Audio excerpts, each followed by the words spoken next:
Health experts are now having to warn people that ingesting iodine is not a safe way to try to prevent or cure COVID-19. It's a disinfectant. So now the maker of Betadine, which is an iodine-based sore throat gargle, issued a product saying that their product is only for temporary relief of a sore throat, nothing to do with COVID-19. So let's talk about why this could be so dangerous and make sure that everybody understands what this is. Joining us live is Dr. Samuel Prater, Medical Director of Emergency Medicine with UT Health Memorial Hermann Texas Medical Center. Welcome to Houston's Morning Show.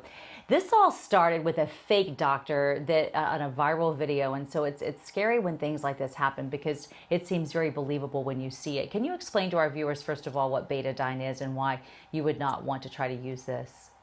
Yeah, absolutely. Thanks for having me, first of all. But, Betadine is a topical solution that we use primarily as a disinfectant on the skin just prior to surgery to prevent bacterial infections during surgical procedures.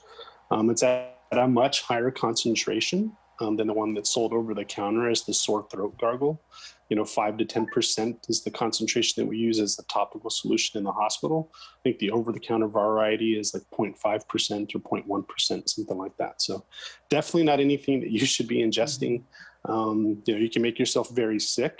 It could be something as, GI symptoms, nausea, vomiting, and diarrhea, but even worse, you could cause kidney failure to the point where you could actually require dialysis for a short period of time until your kidneys actually recovered from being poisoned. And it's sad that something out there that is surfacing that people might believe is tried and true could actually make themselves so much sicker. Can you talk about with something like this? Are you hearing of any cases in the Houston area of anybody trying this, or are we just trying to prevent it so that nobody does? Right now, it's just preventative. We haven't seen any cases yet, and I hope that we don't see any cases. I don't know if this started out as a hoax or not, but this is certainly not anything that's tried and true. We still contend that the best way to prevent coronavirus is to get vaccinated. Okay, and let's just walk through some other ways that people can try to protect themselves right now, especially once they get it. Do you have some suggestions of how somebody might be able to treat themselves if they're at that point where they're at home, they're able to try to make themselves comfortable? Kind of walk us through that, because so many more people are getting it and dealing with this virus for the first time, even a year and a half into this.